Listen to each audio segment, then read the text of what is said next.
रत्न लोकशाहीर अण्णाभाऊ साठे यांच्या पुण्यतिथीनिमित्त रिपब्लिकन सेना पश्चिम महाराष्ट्र अध्यक्ष आणि रिपब्लिकन सेनेचे माझे जिल्हाध्यक्ष अक्षयदादा कांबळे, महिला जिल्हाध्यक्ष पूजाताई बनसोडे आणि रिपब्लिकन सेनेचे सातारा जिल्ह्याचे सर्वच पदाधिकारी यांनी आज पुतळ्याला हार अर्पण केला. सर्वांनी विनम्र अभिवादन केलं. या ठिकाणी मी एवढंच फक्त सांगू इच्छितो की जे पण आपल्या महाराष्ट्राचे महापुरुष आहेत त्यांना कुणीही जातीमध्ये त्यांचं विभाजन करू नये. आपण 59 जाती आणि सर्वच समाज एकत्रित आहोत आणि एकत्रच राहायचं आहे.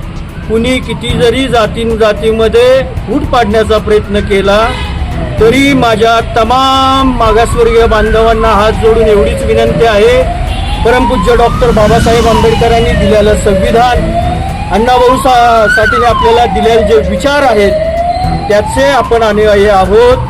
कुणीही कोणत्याही महामानवाला जातीमध्ये विभागू नका. सर्वांनी एक दिलानी एका मनाने सर्वांनी एकत्रित राहू. येत्या 1 तारखेला लोकशाहीर अण्णाभाऊ साठे यांच्या जयंतीनिमित्त रिपब्लिकन सेनेच्या वतीनं दिवसभर भोजनाची व्यवस्था केलेली आहे.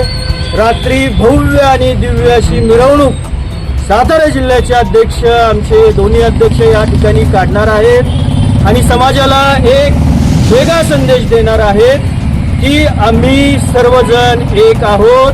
आमच्यात कुणीही फूट पाडायचा प्रयत्न करू नये आणि सर्वांना मी आव्हान करतो की 1 तारखेची जयंती ना भूतो ना भविष्यो महाराष्ट्राला कळाली पाहिजे की सातारा जिल्ह्यातील मागासवर्गीय समाज ज्यावेळेस एकवटतो त्यावेळेस तो जातीमध्ये न विभागता एका मनाने एका दिलाने सर्वजण रस्त्यावरती मोठ्या आनंदाने आणि उत्साहाने साजरी करतील.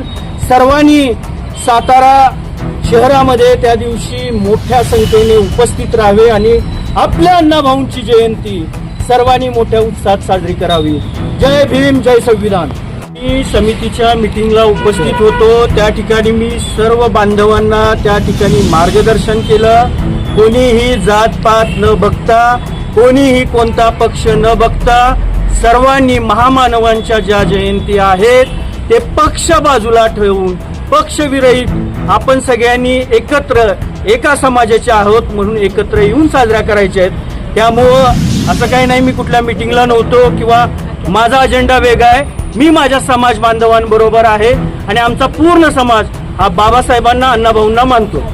जयंती निमित्त 2 समित्या तयार झाल्या आहेत, तर ते एक होण्यासाठी तुम्ही काय प्रयत्न करा? आम्ही तर एक दिलानं आमचं तेच म्हणणं आहे की पक्ष आणि जाती बाजूला ठेवून आपण सर्वजण एकाच जातीचे आहोत असंच ठरवून सगळ्यांनी एकत्र मिळून जयंती साजरी केली पाहिजे. सर्व महापुरुषांच्या, छत्रपती शिवाजी महाराजांची असेल, बाबासाहेबांची असेल, अण्णाभाऊंची असेल, सर्व जयंत्या ह्या जात बाजूला ठेवून जात विरहित सर्वांनी एक संघ एका मताने एका विचाराने मोठ्या उत्साहात साजरा केला पाहिजे.